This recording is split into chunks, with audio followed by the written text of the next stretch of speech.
नमस्कार दर्शक बंधु बृहत शिव पुराण उपरे आधारित आमर स्वतंत्र कार्यक्रम ओम नमः शिवाय आउ एक नूतन अध्याय को आपण मानकु स्वागत करुछि।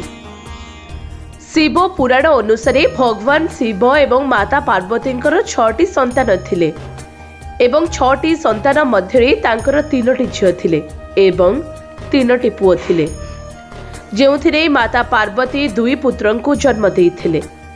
भगवान शिवंकर ए 3टी पुत्रींकर नाम हेउछि अशोक सुंदरी, ज्योति एवं मनसा अटे। शिवंकर ए 3 पुत्री मानक मंदिर भारत रे अवस्थित अछि। भगवान शिवंकर ए पुत्री मानकर जन्म केमिति होइछि एवं केउठी होइछि एहा सहित जड़ित कथा विषय रे आज आपण मानकु कहिबाकु चाहूछु। शिवंकर प्रथम झियंकर नाम ज्योति थिला एवं से ज्वालामुखी देवी नाम रे मध्य प्रतिष्ठित। ज्योतिंकर जन्म सहित जड़ित कथा अनुसार तांकर जन्म भगवान शिवंकर तेज द्वारा होइथिला, किंतु तांकर जन्म सहित जड़ित द्वितीय कथा हेउछि तांकर जन्म शिवंकर तेजरु नुहे, तांकर जन्म माता पार्वतींक तेजरु होइथिला। ज्वालामुखी देवी को तमिलनाडु रे खूब पूजा करा जाए एवं एही राज्य रे तांकर बहुत मंदिर रहिछि।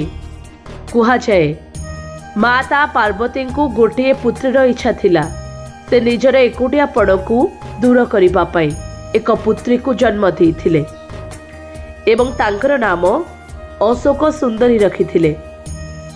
अशोक सुंदरींक सहित जड़ित एक कथा अनुसार जेतेबेले भगवान शिव पुओ गणेशंकर मुंड काटी देइथिले, सेतेबेले अशोक सुंदरी डरी जाई एक लुण बस्ता मध्यरे लुचिथिले।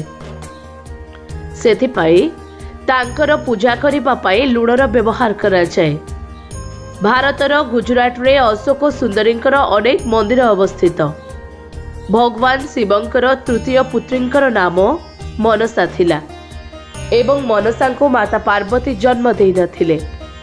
मनसांक सहित जड़ित कथा अनुसार तांकर उत्पत्ति भगवान शिवंक जरिया रे होइथिला। कुहंती कि मनसा बहुत रागी अटंती एवं तांको बासुकी नाम रे मध्य जणा जाइथाय। भारतर विभिन्न राज्य रे मनसा देवींकर मंदिर रहिछि। केतेक राज्य रे तांकर पूजा बिना मूर्ति प्रतिष्ठा करा जाइथाय। तांकर पूजा माटीर माठिया किंबा माटीर साप तैयारी करी करा जाए। जेतेबेले कौनसी व्यक्ति को साप कामुड़ी थाए किंबा काहाको चिकेन पॉक्स होइथाए तेबे सेतेबेले मनसा देवींकर पूजा करा जाइथाए। पश्चिमबंग रे माता को अधिक मानती। भगवान शिवंकर 3 पुत्री व्यतीत तांकर 3टी पुत्र मध्य थिले। तांकर नाम गणेश, कार्तिक एवं सुकेश अटे। अन्य कथा अनुसार भगवान शिवंकर 6टी पुत्र थिले, जहांकर नाम गणेश, कार्तिक, सुकेश, जलंधरा, अयपा एवं भूमा अटे।